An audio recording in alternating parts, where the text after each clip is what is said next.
I'm Ted Baker, owner of the Restaurant Repair Company, and I'm here today to talk to you about unskilled, unprofessional technicians. I'm going to tell you how, whether they work for my company or any other company, how you can recognize these people. Because unskilled technicians cost you money on your repairs. When you have somebody come in, you want to have the right person repairing the right thing, right? So, I've been in this business over 30 years. I've seen a lot of things. I've hired a lot of people. A lot of people have tried to come in and ask me for a job, and most of them, about 90% of them, don't make it. So here's what I've learned about technicians that will allow you to see that if the technician that you have in your store from any company is an idiot or if he's a professional, right? Let me tell you this also, and let's bear this in mind, and I'm sure you're going to agree with me. Make no mistake, the two most costly factors in the maintenance and the repair of all of your equipment, doesn't matter whether it's cold side or hot side, is the technician honest? If he breaks something, will he tell you? Will he take responsibility for it? And two, is he experienced? Is this some guy that's worked on this kind of equipment before, or is he gonna mess around and learn on your time if you're lucky? Is he gonna break some stuff and not tell you about it and tell you it was broken already? So incompetence, a lack of experience, and a lack of honesty are two huge big factors that you always have to watch out for. So let's talk about the specific things that you need to look for on any service technician. And let's see, I think I have about 20 items here. We're going to go through each one of them here, okay? Number one, on his arrival. When he arrived on your property, did he come and introduce himself to you, okay? Did he ask you questions about your problems? Did he take you to the appliance and ask you to demonstrate and to show him what the problem was? That's a professional. Professionals communicate, okay? What about his personal appearance? Did he look good? Was he dirty?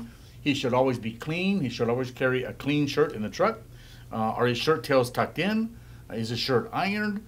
Does he stink? Did he shave today? God forbid, does he have alcohol in his breath? Okay. Does he wear a uniform? Is it a t-shirt and tennis shoes? Okay. What's the condition of the uniform? Okay. Does he have steel-toe boots? Okay. Does his hat say the name of some company that doesn't relate to you and me? NASCAR or some strip club, something of that sort. Is his uniform a cheap t-shirt and Levi's? I've actually seen people out in the field like that, Are his pants torn with holes? Is he wearing a name tag?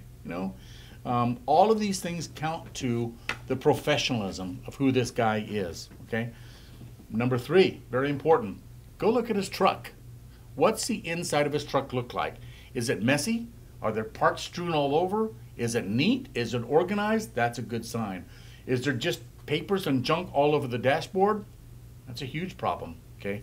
If this guy is unorganized in his truck, he's unorganized the way that he works, and he's probably not the best service technician for you, okay? Next, is he on his cell phone? I think there's only two reasons for a technician to be on his cell phone. Either he's talking to his girlfriend or he's talking to technical support. And either one of those I'm not too crazy about, okay? There are, of course, some instances where you do need to call technical support. But I'll tell you this, you don't need to call technical support 4 times on one job, okay? You probably shouldn't have to talk to technical support in more than 5 or 10 minutes at the most. So if there's somebody on his cell phone for 30 minutes or 40 minutes, or especially if he's like holding it on his shoulder like this while he's trying to work on something, that's probably going to be a danger sign. You could have a technician that really doesn't know what he's doing, all right? Smoking, obviously, smoking on the job, very unprofessional. If you go up on the roof and you find him smoking a cigarette, well then he's not working, because I can't hold a screwdriver and do this at the same time, okay? So my personal opinion is you're smoking a cigarette on the customer's property, not very professional, okay? Number 6, when he went to his truck to get parts, does he take a long time? Does he disappear, okay? Well, you want to see number 2 up above, okay? We want to look for that. Number 7, does he have a service manual on your piece of equipment with him, or does he have access to it, like maybe a notebook computer or something? Now, understand this. Having a service manual doesn't mean you're stupid or you lack experience. It actually means just the opposite. Because as a service technician, there's certain things that I need to show you. If you come to me and say, oh, my ice machine isn't making enough ice, well, I need to show you a service manual here that tells you how much ice it's supposed to make, how many pounds it's supposed to drop, so that you can be confident that I'm telling you the right thing, and then we'll weigh your ice and we'll look and see. So actually having a service manual is the mark of a professional. There's certain tolerances and pressures and things that we need to know, okay? We can, as a good qualified technician, can tell you anything about your machine, but we can't always tell you the exact numbers of certain pressures and things of that nature. So a good technician will always have a service manual with him. So ask to see it, ask to look at it if you're in doubt, okay? The other thing that you can tell to find an idiot technician is how many times does he go to the parts department, all right? All service technicians diagnose or approach a machine in exactly the same way. We go to your machine, we talk to you, we listen to what you tell us are the symptoms, we look and we think, we get an idea as to what we think it's wrong with it. Now, a lousy technician at that point will go to the parts department and go buy something, okay? The good technician, once he thinks he knows what's wrong with it, will then proceed to prove it. He'll bypass the component, he'll make sure there's nothing else faulty, anything else of that nature. He will prove to himself that what he's thinking is true. The lousy technician will go get a part, he'll come back, he'll put it in, then he has to go back and get another part, then he has to go back and get another part, and if, God forbid, a technician shows up to do air conditioning refrigeration and he doesn't have Freon, well, need I say more? You need to get rid of that company like right away, okay? So good parts people good technicians should have parts. They should not have to go to the parts department more than once. That's it, all right? Now,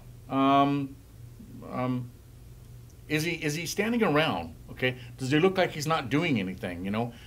You know, sometimes you have to vacuum a system. There's procedures on machines that require a little bit of time, but there's always something else to do. You can be writing an invoice. You can be making certain that your service area is clean. You can be talking to other people within the restaurant. Is there anything else I can look for you? You could be putting a new washer in a faucet somewhere while you're waiting for this machine to vacuum down. There's all kinds of things. If you see a guy standing waiting, doing nothing, or just looking, or he's not doing anything, that's probably going to be a problem. That's a lack of somebody else professional.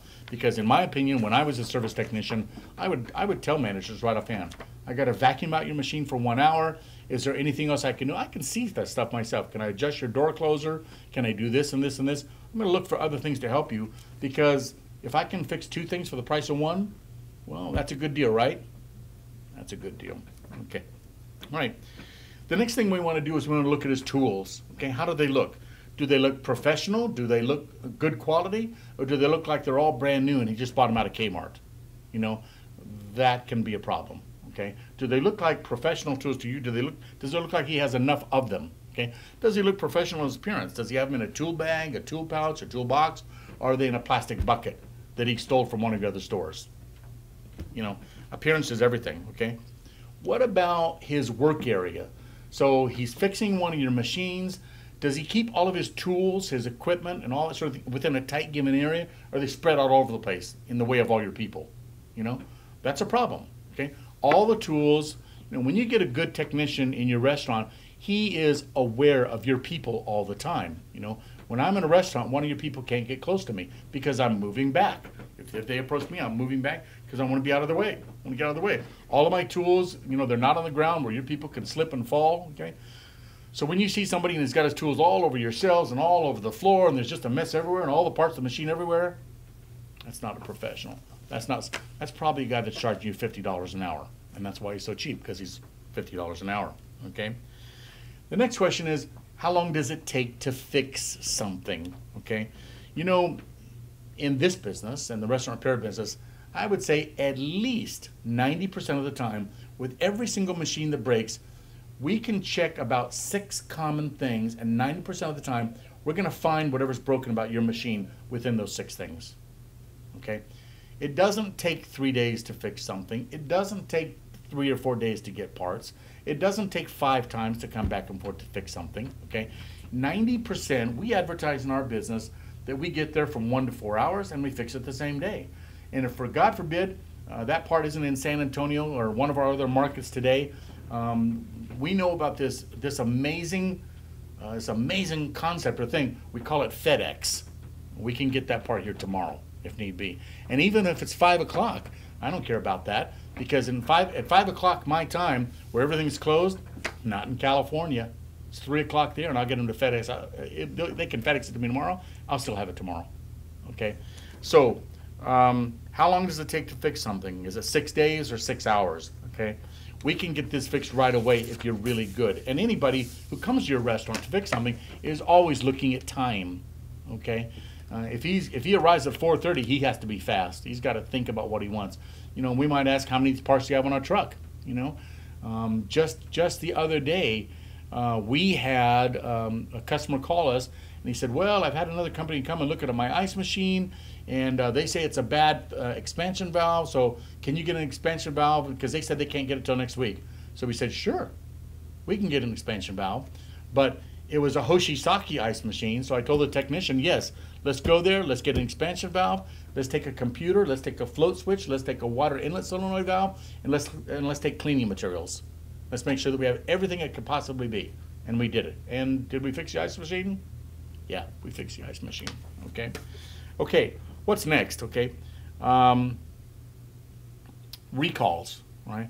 You know, if a technician fixes something today and tomorrow in a couple days it breaks, you know, I don't know about you. I've got a lot of trucks. Okay. We've got over 40 trucks in this company. And when my mechanic, you know, when he fixes something and I have to pay $1,000 for it and it breaks 2 days later, you know, I'm suspicious. You know, I think, I'm like you. I think, well, why didn't you see that? Why didn't you fix that? Oh, you have to charge me again? Leaves a bad taste in my mouth. I don't like that, you know.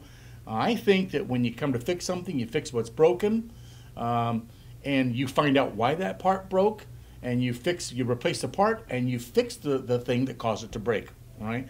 So I don't want recalls, because I think that every time I have to go fix something again, you're looking at me like I'm an idiot. I don't want to be looked at like that. I have a reputation, you know.